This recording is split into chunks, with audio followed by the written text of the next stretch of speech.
할렐루야. 하나님께서 불꽃 같은 눈동자로 우리를 늘 인도하시고 보호하시는 줄로 믿습니다.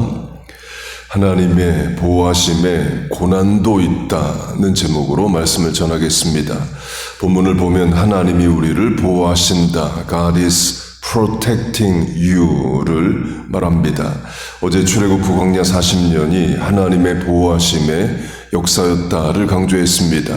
아침에 일어나 보면 도시락 배달되듯이 일용할 양식이 텐트 앞에 있습니다. 추위와 더위, 불기둥 구름기둥으로 또 보호하십니다.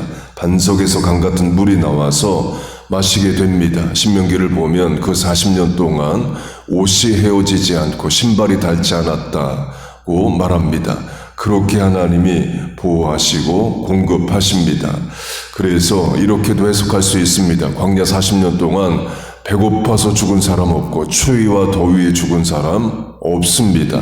사망사건은 다 불평, 원망 때문입니다. 그렇게 하나님이 자기 백성을 보호하시는데요. 이런 차원도 있습니다. 고난을 통해서도 하나님은 성도를 보호하십니다. 지켜야 될 거 지키게 하시고 보존해야 될 거 보존하게 만드십니다. 본문으로 하면 1세기 로마 시대를 살아갑니다. 로마 제국이 교회를 핍박하고 성도를 핍박합니다. 고난이 있죠. 그러나 그 고난 때문에 성도가 믿음을 지키고 구원을 지키는 차원도 있는 겁니다. 이 본문 베드로전서가 로마 제국을 바벨론으로 비유하여 부릅니다. Church in Babylon, 바벨론에 있는 교회가 그걸 말합니다. 계시록도 로마 제국을 바벨론으로 부릅니다. 계시록을 보면 7개 교회에 보내는 편지입니다. 에베소, 서모나, 버가모, 두아디라, 사데, 빌라델피아, 라오디게아, 지금의 튀르키예, 터키에 다 있습니다. 본문 위 1절에 수신자인 본도, 갈라디아, 갑바도기아, 아시아, 비두니아 다 터키에 있습니다. 예수님이 계시록 7교회에 칭찬도 하시고 또 심판도 꾸중도 하십니다. 서머나 빌라델피아 교회는 칭찬만 받습니다. 사대와 라오디게아 교회는 책망만 받습니다. 그 중에 라오디게아 교회로 하면요, 내가 말하기를 나는 부자라 부유하여 부족한 것이 없다 한다를 말합니다. 두 가지로 해석합니다. 당시 라오디게아의 지역의 사람들이 그렇게 말했다. 두 번째는 교인들도 그렇게 말했다. 그리고 그 영향을 그렇게 부유함 가운데 라오디게아 교회가 살고 또 교인들도 살아갑니다. 하나님이 주신 복에 부유함이 있습니다. 구약으로 하면 욥과 아브라함이 큰 부자입니다. 신약으로 하면 에라스도는 고린도 지역의 재무상으로 예수를 잘 믿는 고위공직자였습니다. 과거로 갈수록 고위공직자의 재산도 많죠. 또 가이오는 고린도 교회의 식주, 디너 호스트로 예배 끝나고 식사 대접은 다 가이오가 합니다. 일정한 재산이 있었다는 거죠. 부유함이 나쁜 게 아닙니다. 문제는 부유함 가운데서 믿음을 잃거나 신앙이 타락할 수 있다는 거예요. 탕자가 그랬죠. 부자 아버지 만나서 세월 낭비하며 살아갑니다. 아버지가 부자가 아니었으면 허랑방탕한 삶을 안 살았을 수도 있는 거죠. 도리어 부유함이 탕자에게는 타락의 이유가 됩니다. 하나님이 탕자를 세상의 방탕함으로부터 보호하신다면 어떻게 하셔야 될까요? 계속 돈 있고 호랑방탕하게 살게 하시는 게 아니죠. 돈 뺏어가시고 고난을 주시는 겁니다. 돼지는 먹어도 탕자는 못 먹게 하시는 거예요. 그 고난이 탕자를 보호하는 차원이 있습니다. 탕자는 고난 가운데 회개하고 아버지에게로 돌아옵니다. 탕자 비유에서 아버지는 하나님이에요. 곧 하나님이 성도를 보호하시는 방법에 고난도 있습니다. 고난을 통해서 회개하고 신앙이 옳게 바로 선다면 고난을 주신 하나님이 은혜의 하나님이신 거죠. 시편 119편으로 하면 탕자가 이렇게 고백할 수 있습니다. 고난 당하기 전에는 내가 그릇 행하였더니 이제는 주의 말씀을 지키나이다. 고난당한 것이 내게 유익이라. 이로 말미암아 내가 주의 율례를 배우게 되었나이다. 라오디게아 교회로 하면 나는 부자라서 부족함이 없다. 성도가 이렇게 말하며 산다고 해보세요. 그래서 교인들 어떻게 되었느냐? 차지도 않고 뜨겁지도 않게 되었다 말합니다. 하나님이 토하여 내신다. 심판하시겠다 말씀하십니다. 심판을 통해서라도 라오디게아 교인들이 그 미지근한 신앙을 벗어나서 뜨거운 신앙이 된다면 심판하시는 하나님이 은혜의 하나님이신 거죠. 고난이 있어서 믿음이 보존된다면 하나님은 고난이란 수단을 쓰신다는 겁니다. 도리어 하나님이 고난 안 주시고 심판 안 하시는 게 저주일 수 있습니다. 그냥 내버려 두시면 자멸하기 때문이에요. 신명기도 그런 차원을 이제 어미 독수리 새끼 비유로 합니다. 여호와께서 그를 황무지에서 짐승이 부르짖는 광야에서 만나시고 호위하시고 보호하시며 자기의 눈동자같이 지키셨도다. 마치 독수리가 자기의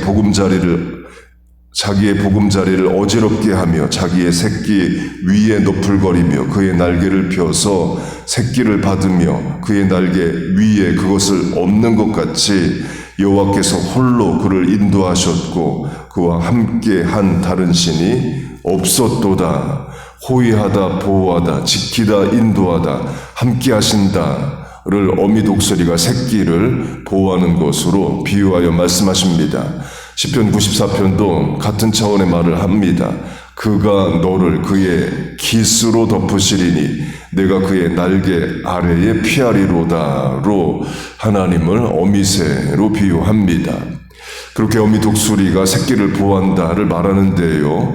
새끼 입장에서 친엄마 맞아? 이런 생각이 드는 고난이 옵니다. 어미 독수리가 새끼의 보금자리를 어지럽게 한다고 말합니다. 어제까지 친절하던 엄마가 오늘은 불친절해집니다. 이유는 새끼가 어느 정도 크면 하늘 나는 법 배워야 되고 사냥하는 법을 배워야 됩니다. 그런데 새끼는 엄마가 만들어준 보금자리에만 있고 엄마가 물어다 주는 먹이만 먹는 게 가장 안전하고 가장 편하죠. 그러나 독수리로 태어났으면 독수리답게 살아야 됩니다. 그걸 엄마가 알고 새끼를 연단, 훈련, 고난의 과정에 넣습니다. 먼저 보금자리를 어지럽게 한다. 삶을 불편하게 만듭니다. 그리고 새끼를 잡아서 공중에서 던집니다. 처음 비행이라 온전치 못하여 추락할 수 있죠. 그럼 어미가 자기 날개로 새끼를 받습니다. 그의 날개를 펴서 새끼를 받으며 당장의 그 과정에는 새끼 입장에서 엄마가 오늘 왜 이렇게 불친절하고 어려운 일을 시키나 할 수 있죠. 그러나 그 과정이 있어야 독수리답게 살게 되는 겁니다. 엄마가 언제까지 새끼 먹이다가 죽을 수는 없는 거죠. 고양이를 길러본 목사님 설교에 나온 예화입니다. 어미 고양이로부터 쥐 잡는 모습, 사냥 훈련을 못 받아본 고양이, 사람 손에만 평생 큰 고양이는 쥐를 보면 도리어 놀라서 도망간답니다. 고양이로 태어난 그 가치를 발휘를 못하는 거죠. 다시 광야 40년으로 하면 불기둥, 구름기둥, 만나 메추라기, 돌덩이에 솟는 물로 보호하십니다. 그런데 하나님이 어느 순간에는 전쟁을 또 경험하게 하셔요. 아말렉과의 전쟁이 대표적인 예입니다. 여호수아와 백성은 칼을 들고 전장에 서고 모세는 산 위에 올라가 손을 들어 기도하는 그런 장면들이 있습니다. 하나님이 광야 40년 내내 전쟁이 없게 하실 수도 있습니다. 그러나 전쟁을 경험하게 하십니다. 전쟁 경험이 전혀 없이 가나안 땅에 들어가면 가나안 족속과 싸워보지도 못하고 항복할 수 있습니다.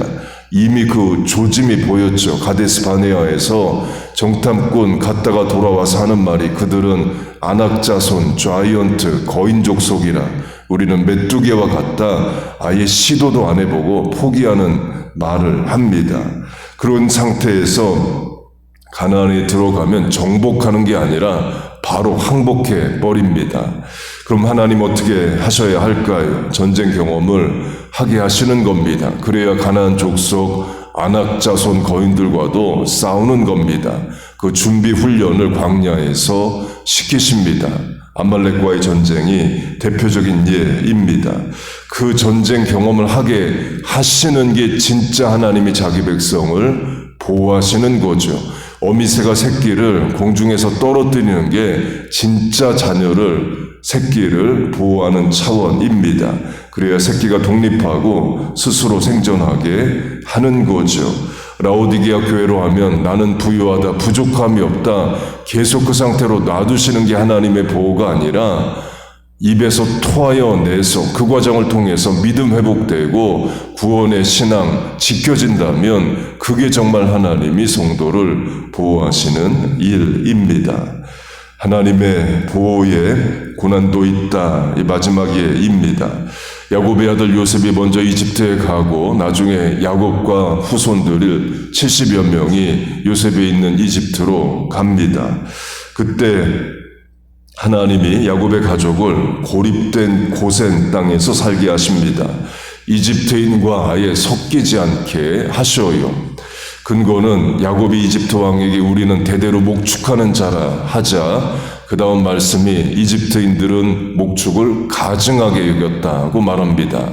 곧 이집트인들이 목축하는 야곱의 가족과 어울리지를 않습니다. 그리고 지역 자체도 고센 땅에 제한이 됩니다. 나중에는 이집트의 노예까지 되죠. 곧 이집트인들은 야곱의 후손들과 전혀 섞이려 하지 않습니다. 그게 하나님이 보호하시는 방법입니다.